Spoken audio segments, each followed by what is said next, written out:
So what I want to do today is resist the temptation to talk about anarchism the entire time. And I sent around the terms for today, of which I only forgot one or two.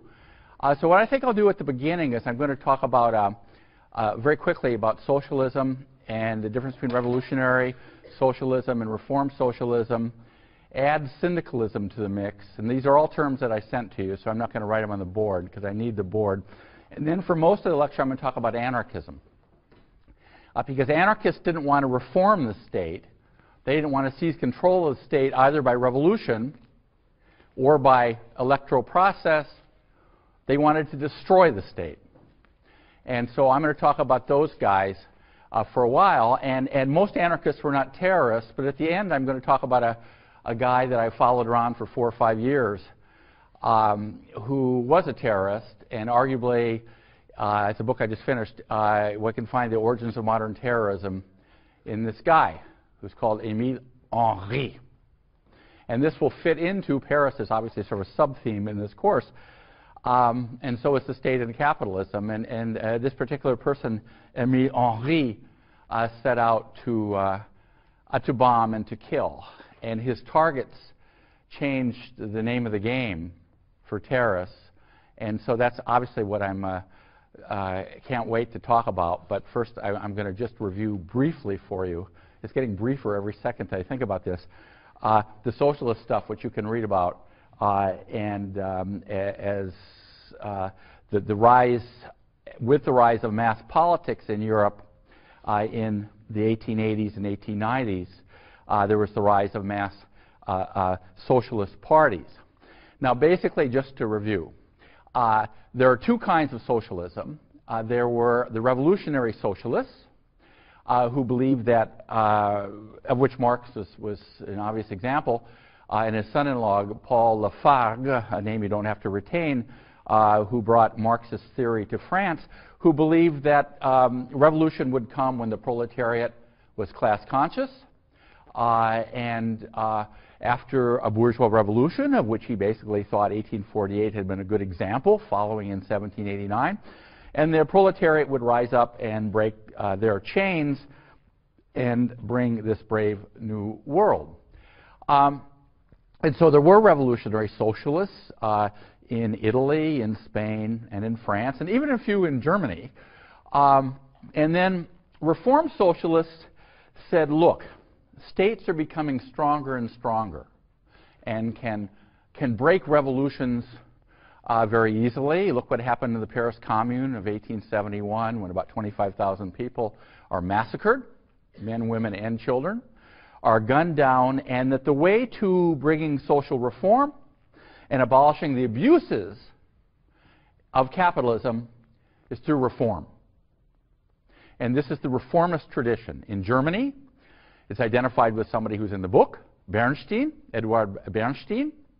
And you can see this in the growth of the SPD, the German Socialist Party, Reformist Party, which was the largest party in the Reichstag in 1914 when war breaks out.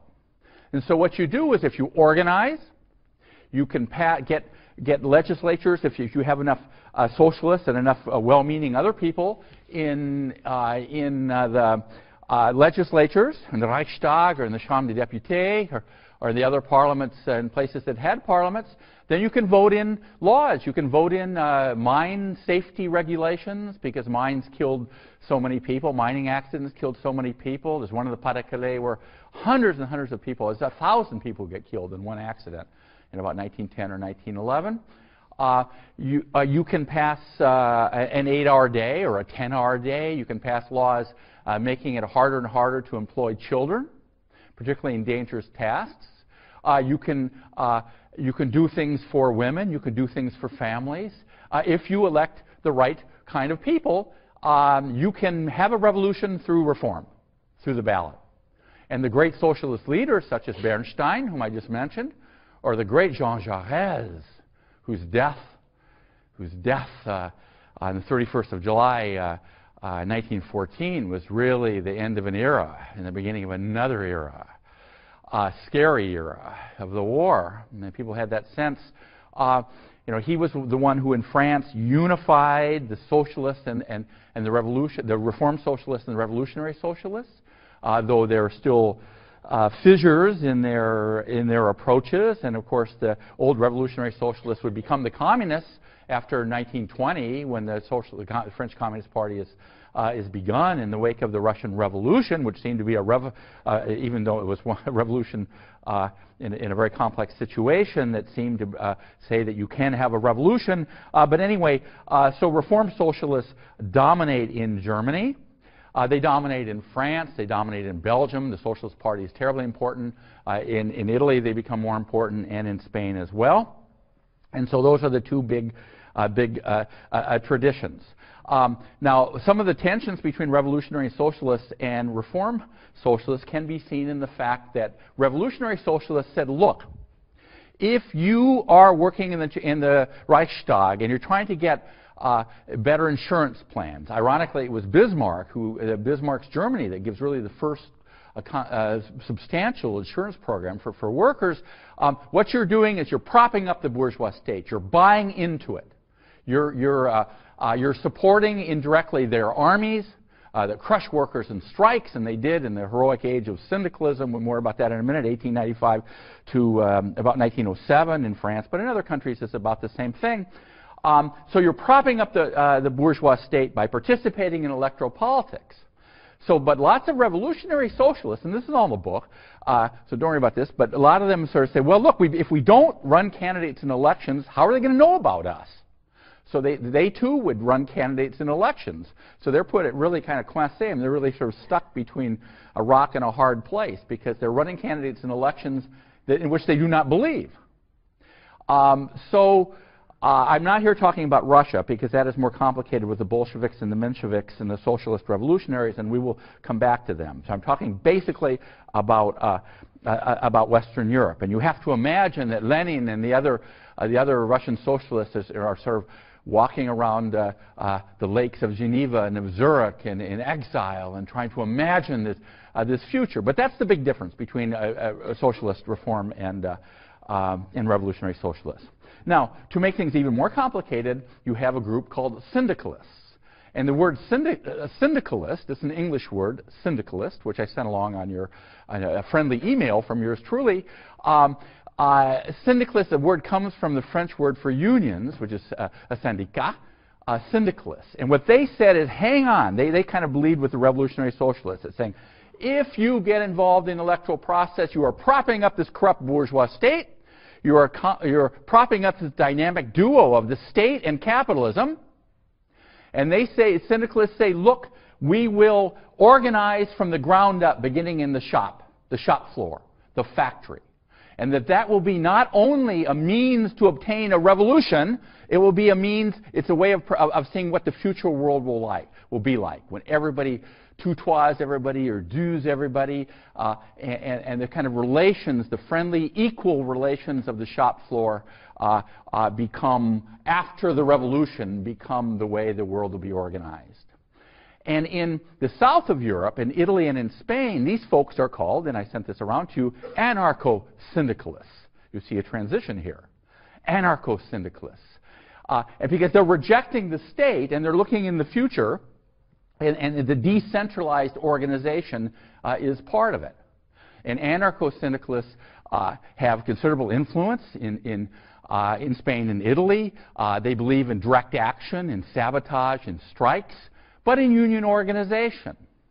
And one of the most interesting, I mentioned him in the book, but Fernand Pelloutier, who is sort of a theorist, P-E-L-L-O-U-T-I-E-R, Pelloutier, who wrote a book called The Dying Society, was one of the theoreticians of anarcho-syndicalism, of syndicalism. And he himself was dying.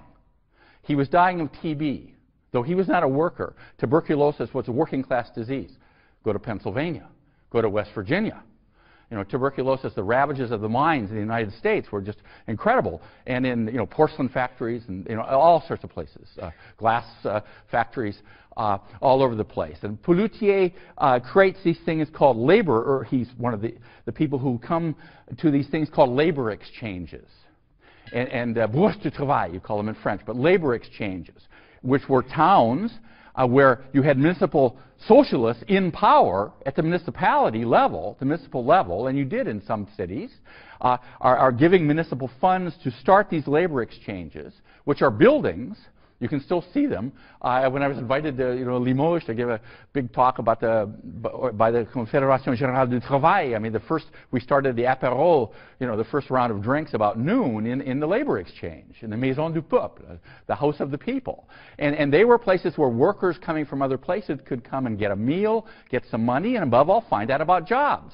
So for syndicalists, the way of imagining the future and preparing for this brave new world of post-revolutionary relationships, that has an important privileged place in the way they view the world. And there was an engineer called Georges Sorel, whose name I should have sent you around, S-O-R-E-L, and he comes to the notion of the general strike, that one day all workers will simply put down their tools and say, hell with you, capitalism, hell with you, the state, and they will bring capitalism to its knees. It doesn't really ever work out that way, does it? The capitalists and the state win the day. So having rushed through all of that, let me talk about what I want to talk about. And that is anarchism, of which there's only a couple short and I hope sprightly paragraphs in which you're reading. And I am not an anarchist.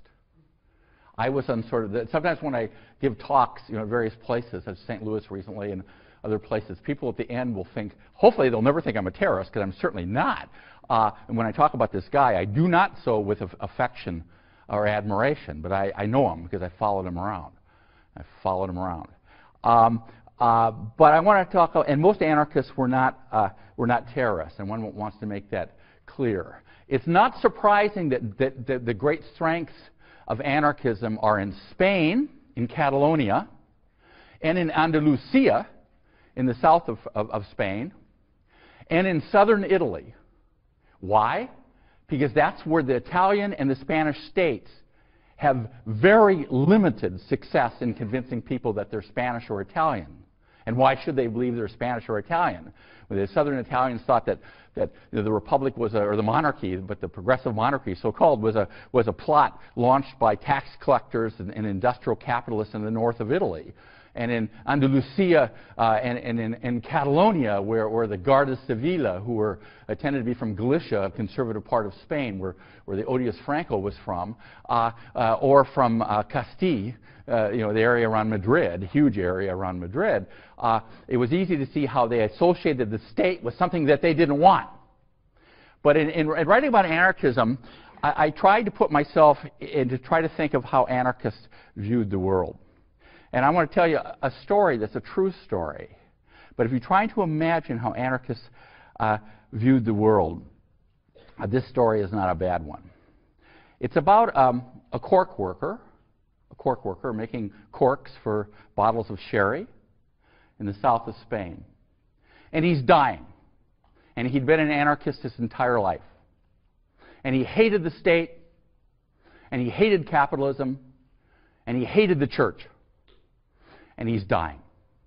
He's on his deathbed. And he had married a woman from a religiously practicing Catholic family. And so in the scene in this room in which he's dying, in one part of the room is his family, who hated organized religion, who view it as a prop for capitalism and the state. And in the other side of the room are people who are not so sure. They went to church sometime, who knew the priest. And when he's lying there, the end is near, his wife's family says, Pedro, don't you want me to bring a lawyer in? A lawyer who will take your will, your last will. Anarchists don't have wills, and they don't have very much property. There's the other side of the room is just utter terror, horror. How can they suggest such a thing? That Pedro is going to make a will. That's a bourgeois thing to do, to make a will. And then somebody else from his wife's family says, Pedro, the end is near. Don't you want us to get a priest for the last rites? He'd never set foot in a church, and proudly so. Consternation on the other side of the room. How will it all end? How will Pedro end his life? With a lawyer and a priest? And so Pedro looks up and he says, go and get me a lawyer. Bring me a lawyer. And then he says, go and tell Father, the curé, the priest, to come to see me. Joy. Utter consternation. Pedro is lying in a bed in the middle. So pretty soon, the lawyer comes, dressed in his little suit. He doesn't yet have a calculator to tote up the bill, but he's got his legal pad. He's never been in that house before. And he comes down by the bed and he says, Pedro, you have a few possessions, a fork, a knife, a couple of plates. Don't you want to give me your will now? And Pedro says, wait a minute. Wait a minute, senor. Wait a minute. And then the priest comes, and he has his red, it's a purple, because I remember this from Jesuit high school days. He has this purple thing that they wear on Easter, and he has his little case also, which he has the holy oil to bless Pedro and give him the last rites. And he comes close, and he says, Pedro, the end is near. You've led a good life, but I haven't seen you in church very much, or ever for that matter, and your children are not baptized. Don't you want to make a confession? You're going to meet your Maker soon. Don't you want to make a confession to me right now? They can't hear you. Don't you have something you want me to tell you that you want to tell me? Isn't there something I can tell you? I mean, you can tell me, and I will tell you, whatever. And so, consternation on one side, silent joy in the other. And so Pedro says to the lawyer, he says, come here, senor. He says, I want you to stand on the left side of my bed. And he says to the priest, Father, come here, please. I want you to sit or stand on the right side of my bed. And then he smiles, a smile of utter contentment. And he says, now you can all see, to both sides of the family, that like Christ, I am dying between two thieves. And he died. And to imagine the kind of hate that anarchists had of soldiers and priests and of officials and of Castilian Guardia Civil, that was how anarchism was born. Now, when was anarchism born? There's a couple antecedents in the 18th century, but they're terribly irrelevant people that hardly anyone read, including a British one. It really starts with Proudhon, a name I sent around. Pierre-Joseph Proudhon, P-R-O-U-D-H-O-N. And he was from the east of France, from around Besançon, or from Besançon, in the east, in mountainous Franche-Comté. And he believed that if you didn't have the state, then people could live pretty much as with a little bit of prosperity, that they had a few chickens, a little piece of land.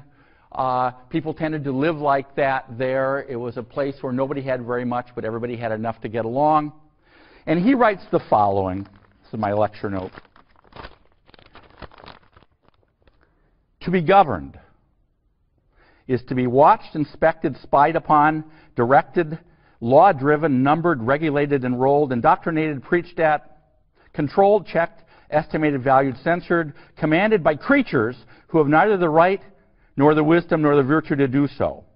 To be governed at every operation, at every transaction, noted, registered, counted, taxed, stamped, measured, numbered, assessed, licensed, authorized, admonished, prevented, forbidden, reformed, corrected, punished, under the pretext of public utility and the name of the general interest that is to be placed under taxes, drilled, fleeced, exploited, monopolized, extorted from, squeezed, hoaxed, and robbed. And at the slightest resistance, at the first word of complaint, to be repressed, fired, vilified, harassed, hunted down, abused, clubbed, disarmed, bound, choked, imprisoned, judged, condemned, shot, deported, sacrificed, sold, betrayed, and to crown all, mocked, ridiculed, derided, outraged, dishonored.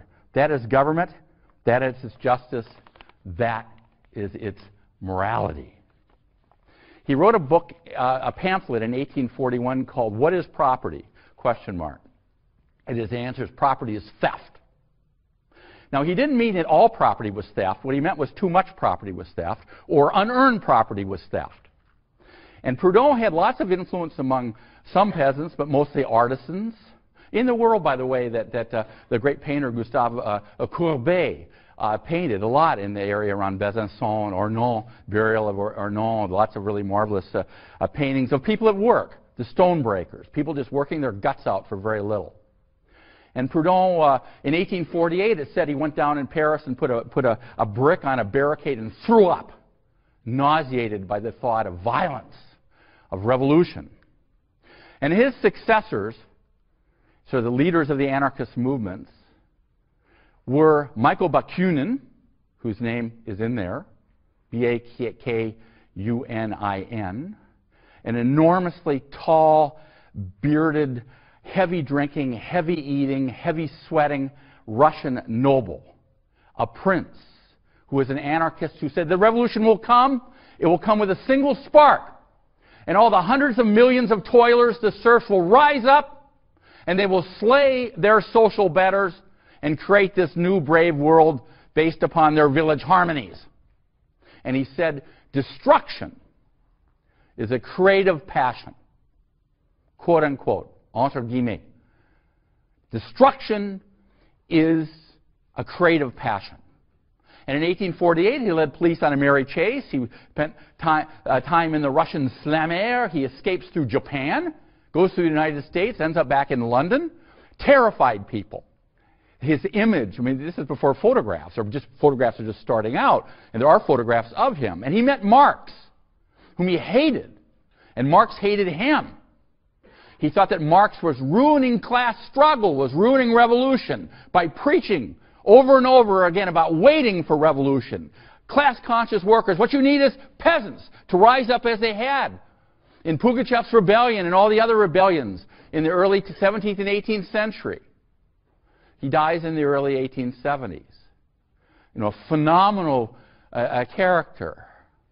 And the other Russian, a gentleman, a geographer, Peter Kropotkin, K-R-O-P-O-T-K-I-N, K-R-O-P, Kropotkin. Yeah, Kropotkin is in the book. And he wrote a pamphlet that called The Anarchist Morality. When you get rid of the state, people are basically good. Anarchists believe that people are good. There's a tradition from Rousseau, by the way, there too.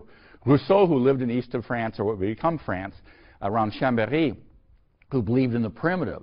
Anarchists believe that primitive social relations and even primitive ways of producing things, just associations you enter in because you want to, were the future. And Kropotkin, who at the end of his life was once toasted by the King of England, and who had turned against the Russian Revolution. He dies in, I think, 1921 or 22. He was terrified by it, just disgusted by the Russian Revolution, which was already creating a centralized state. That's what he hated. He hated states. You must destroy the state. But he was a gentleman. Yet he and a guy called Paul Brousse, you don't have to remember, who became a socialist leader and then went nuts later, well, that's not a very clinical term, but he had big problems later. They create the term propaganda by the deed. What is a deed? A deed is a bomb, or a deed is an attack. It's the murder of an official. Now, the anarchists weren't the only one doing this stuff. There was a Russian group briefly mentioned called Narodna Vola, who believed in kind of a hierarchical system, post-revolutionary system, and what they wanted to do was set out and kill officials. But so did anarchist terrorists. And they killed officials, one of which you've heard of already. You've probably heard some of the others. President McKinley, 1901. Buffalo, New York, is killed by somebody who's received funds from an anarchist organization in New Jersey, I think, in Paterson, New Jersey, or is that Bresci? Anyway, Bresci kills King Umberto II of Italy. Another anarchist assassination. They kill 5 or 6 leaders during this period of anarchist heyday, really the late 19th century. King Umberto II of Italy said that he considered assassination a professional risk. There were 2 attempts on his life, and the third one nails him. And Alexander II, who liberated the serfs, he is killed when he gets out of a sled to look at a bomb that doesn't work. And Elizabeth, the Empress of Austria-Hungary, who couldn't stand Franz Joseph and lived apart from him, she is assassinated as well. But most anarchists were not killers. Now, if you think of American history, those of you who've had Glenda's course or David Blight's, other people here, you might know about Haymarket, the Haymarket affair in the 1880s. And there they hang 4 anarchists who are called les pendus in France. They had enormous influence. Les pendus were the hanged, as they're swinging in the breeze in a Chicago prison yard. They were anarchists, and they inspire someone like Emma Goldman, who was a Russian Jewish immigrant to the United States, who becomes an important American anarchist. But anarchists set off to kill policemen, or to kill heads of state, or to kill generals. Propaganda by the deed, the spark that will ignite this revolution. But the man you see before you, and I've become today a very modern man, I want to tell you, because this is my first try at PowerPoint. The person that you see before is the guy I've been following around. And I got interested in him for 2 reasons. One is that he's the first, really, along with the bombing at an opera in Barcelona, at the Liceo in Barcelona, to target ordinary people. And to say that people of a social class were guilty because they were who they were. And that the spark does not necessarily have to be lit by killing a head of a state. As Sadi Carnot, who would get his in 1894 on the Rue de la République in Lyon, president of France. He takes the decision to kill ordinary people. And lots of terrorists since then have taken that decision. Al-Qaeda, a classic example, insurgents in Punjab and in India in the 1920s, bombing officers' clubs. There's a terrifying scene in that fantastic but very difficult movie because of the torture scene. I can't even use it in the French history course, The Battle of Algiers, where you are with this woman who's planning a bomb in a cafe, and she sees the people who are going to die. She sees babies with their mothers. She sees people having a drink in the French community there, and she takes the decision to place the bomb. I believe that it kind of started with this guy. And this is, again, not somebody I admire. I know him. I follow him everywhere he's lived. I've been. And I guess if you're going to write a book about somebody as a prism on something rather, it's good to pick somebody who only lived to be 21, because it's a shorter book. He was guillotined in May 1894. And again, I do not admire him, but I'm going to tell you about him anyway, with the help of PowerPoint. And so, how the hell do I do this? I got to remember how to do this. All right. That's Émile Henry. His father was a communard who was condemned to death, somebody who fought in the Commune. And so this guy is born in Spain. And his father contracted mercury poisoning in Spain and comes back to France after the amnesty and dies. And he has an older brother and a younger brother. And what he does is, on a day in 1894, he sets out with a bomb. And he goes down to, he walks in the fancy boulevards that for him represent all of the class differences between wealthy and poor people, center versus periphery and all of that. He goes down to the Café Terminus, which is on your right. It's those awnings there, near the Gare Saint-Lazare, the Café Terminus. I've had the rather odd experience of twice, once with friends and once with my son, having eaten in the restaurant that my book subject blew up, because it's still there and sitting at the same table. He goes to 4 or 5 cafes, but there are not enough innocent people in them. So he goes to the Terminus, where there is a gypsy orchestra playing, pays for 2 beers. That seems a little odd, anarchists paying for a beer, because the right to theft was something that they still believed in, many of them, not all. And most were not terrorists, remember that. He goes in to the cafe that looks something like that. Attends, what's happening here? Mince. Merde. Oops, I'm not supposed to say things like that. Anyway, he goes in to the Café Terminus, and then he gets a cigar, he lights the fuse, he throws it toward a chandelier, and it blows up, killing 1 and wounding about 18 people. That's not him. And this anarchist is called Malatesta, who doesn't look particularly scary there. But Émile Henry had gone back to Paris, or to the Paris region. His mother had a very pitiful auberge. This is the era of bomb attacks in the early 1890s. That's a marmite, that's as bombs are sometimes called. And he became an anarchist. His brother had already become an anarchist. And to put yourself into the early 1890s in Paris, ordinary people, but not so much as the elites, were terrified of anarchist bombers. Ravachol, a name I sent around, who was a poor, pathetic in many ways, but extremely poor guy who had been sent out to beg by his mother. They had almost no money. They're from a place called Saint-Chamond near Saint-Étienne. Ravachol was a counterfeiter and finally a murderer. He suffocates to death a hermit who had a mini fortune hidden in his bizarre cottage near Saint-Étienne. He escapes from police and he goes to Paris. In 1891, police beat the hell out of 3 anarchists in a march, in a rather one-sided brawl, and 2 of them are condemned to big-time sentences. Ravachol decides to go and to kill the prosecuting attorney. And he places a bomb, not knowing where the apartment was, and the bomb blows up. Then he had set other bombs too. And then after having done this, he goes to a restaurant and he eats rather well. And he engages a waiter in conversation. And he tries to convince the waiter to be an anarchist. And the waiter sees he has a scar on his left hand, Ravachol did. And then he stupidly goes back later and eats in the same restaurant. And instead of bringing the second course, the waiter brings the police.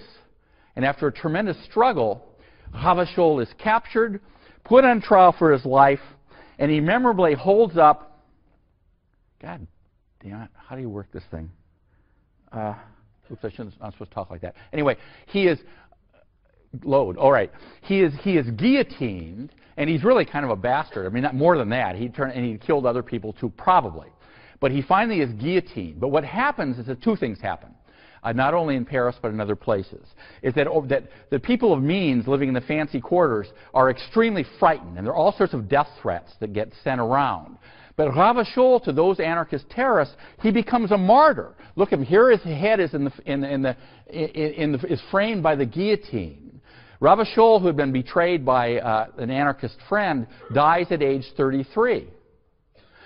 Christ died at age 33, betrayed by a friend. And so he becomes the sort of, not for radical anarchists, he becomes a vision of how life should be. And there are songs called La Ravachol, and there's another one called the Dynamite Polka being sung, because dynamite, from the point of view of anarchists, leveled the playing field. And they viewed dynamite rather as the way in which muskets helped end the domain of feudalism. It levels the playing field. And dynamite, after all, was invented by who? By Nobel, as in the Nobel Prize. And so the people who support dynamite in French are called the dynamitards, the dynamiters. And the dynamite polka in Montmartre, where you have a lot of anarchist writers and artists.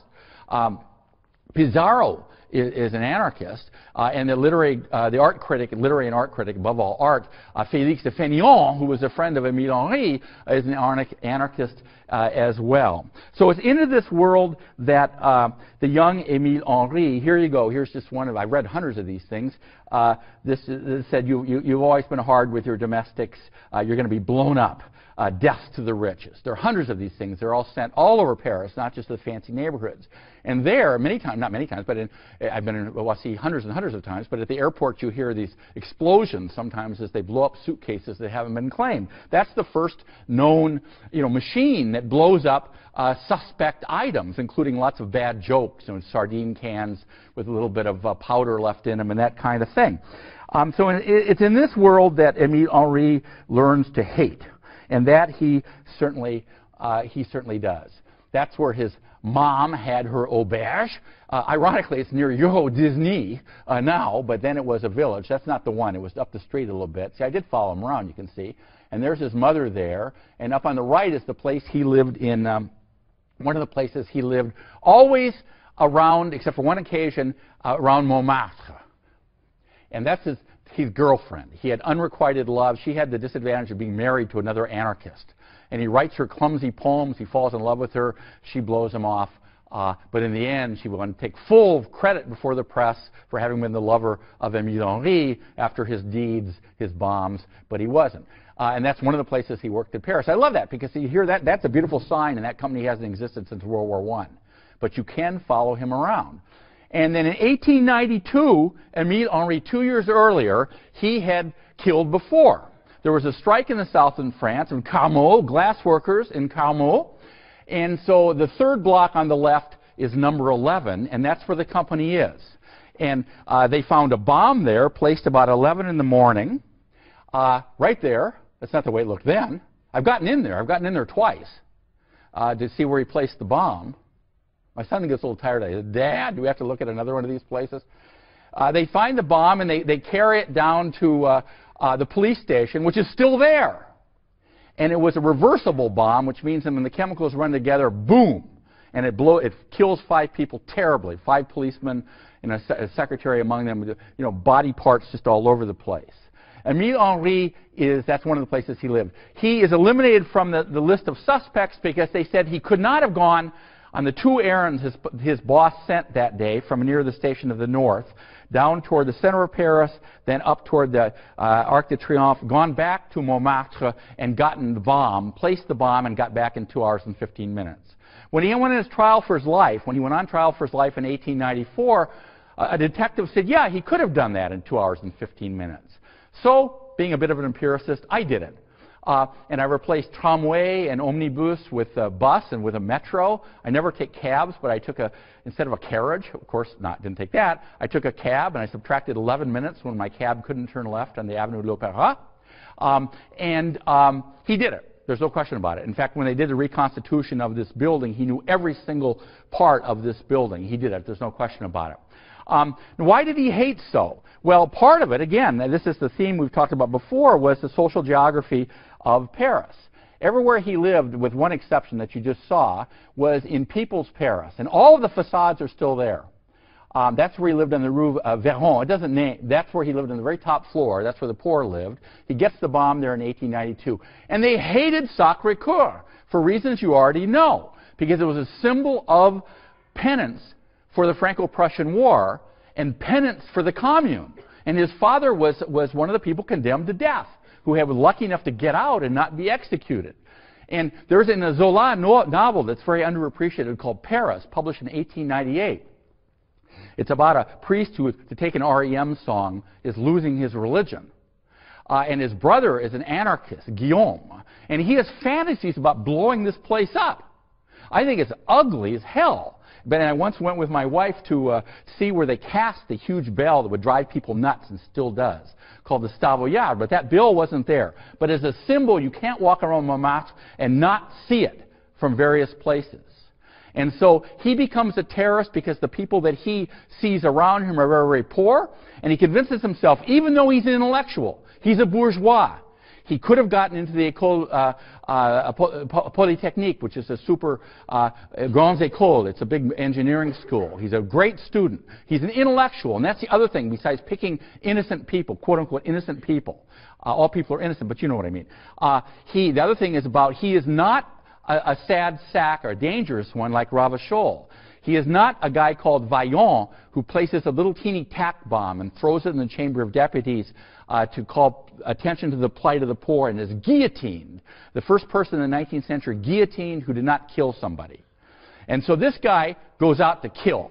There's a scene in an old Balzac novel called, all Balzac novels by definition are old, obviously, but called Old Goriot, Père Goriot, in which Rastignac, who is sort of this down-and-out noble who wants to make the big time in Paris by sleeping with all the right people, after Goriot dies, he's up in the northeast quadrant of Paris at Père-Lachaise Cemetery, and he waves his arm down, his hand down toward the fancy quarters, down, ironically, near where the Café Terminus would be.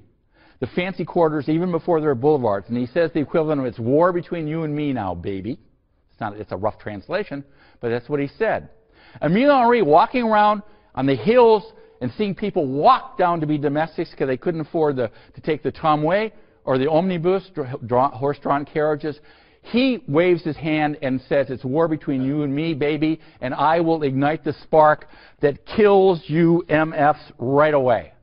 And that's what he does. And when he walked out of his apartment, he looked down, and happily he didn't have to see the Tour Montparnasse, which hadn't been built after huge payoffs in the early 1970s. Disgusting. But what he could see is these symbols of capitalism, the state, and the church. What did he see? He saw the Eiffel Tower, which was 5 years old, a symbol of the Republic and the bourgeois revolution as he saw it. He sees the Pantheon, where they buried all these Napoleonic marshals who basically got a lot of people killed if they didn't get themselves killed. And he sees Notre Dame. And he says, it's war between you and me. And this is the facade. I mean, I love this stuff.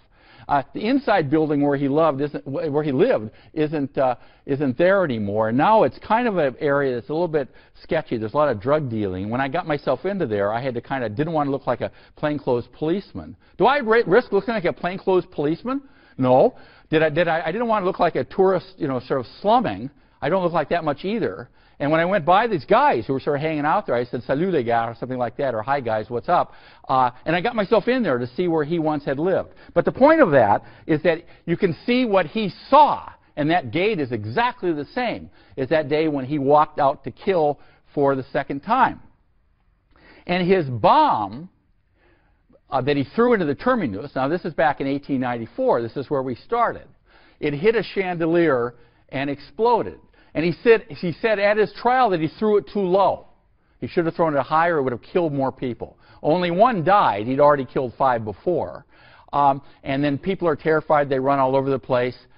It was speculated that his was sort of an indirect suicide because his unrequited love, this lady who lived on the Boulevard Voltaire, whose name was Elisa, really. But no, because he tries to escape in order to kill again.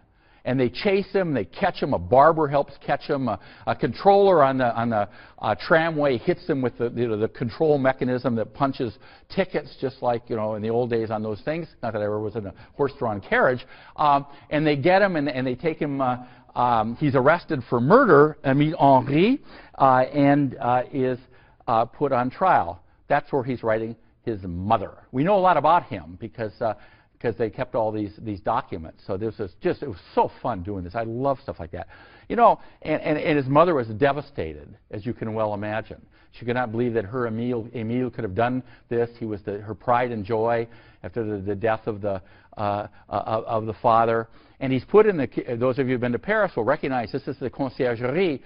This is where Louis XVI, Danton, Robespierre, Marie Antoinette, and others awaited. They put their head between the little window, as they used to say, la petite fenêtre, to be guillotined. It's also got one of the 3 most magnificent Gothic halls anywhere in France. And his guards took notes every single day about what he said in the anarchist songs. Because they want to prove that somebody else was involved in this. And there probably was somebody else in the 1892 attack who helped him close the bomb. Émile Henry goes on trial in April of 1894, and it makes a famous anarchism. There's anarchists in 1968 in Paris. There are anarchists. There's a band of anarchists in about 1909, 1910, 1911 that hold up stores with most modern tools, shotguns, and things like that.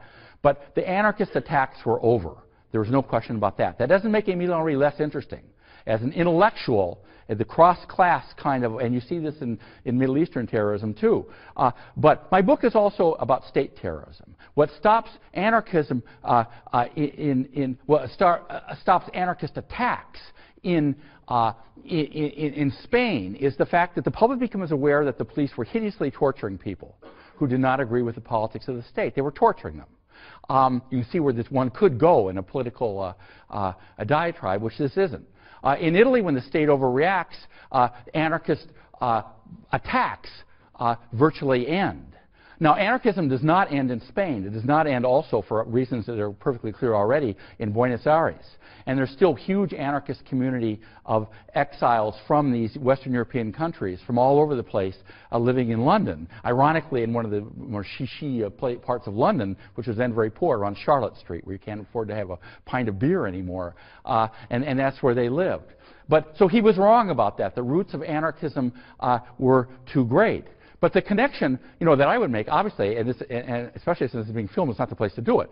But when states, including our own, overreact, what they tend to do is to and lash out in ways and imprison unjustly and torture and don't give legal rights. What they do is tend to increase the number of those people who despise us. And if you look back, and again, the commune is not a bad way of thinking about this, somebody figured out that of all the victims of anarchism, or of terrorist attacks, no matter how you define them, the ratio between victims of overreaction by states to victims of anarchist terror, and I'm not apologizing for anarchist terror, I hate it. I'm not apologizing for terror of any kind. I hate it. But the ratio is 260 to 1. So I suppose there's a lesson to be learned there somewhere. But it was fun to follow Émile Henry around, even though I don't admire him, and to try to give you a sense of how people felt when they hated in the 1890s. And that their answer was not the same answer as socialists, which are to take power mostly through electoral processes, but to smash the state by blowing it up. See you on Monday.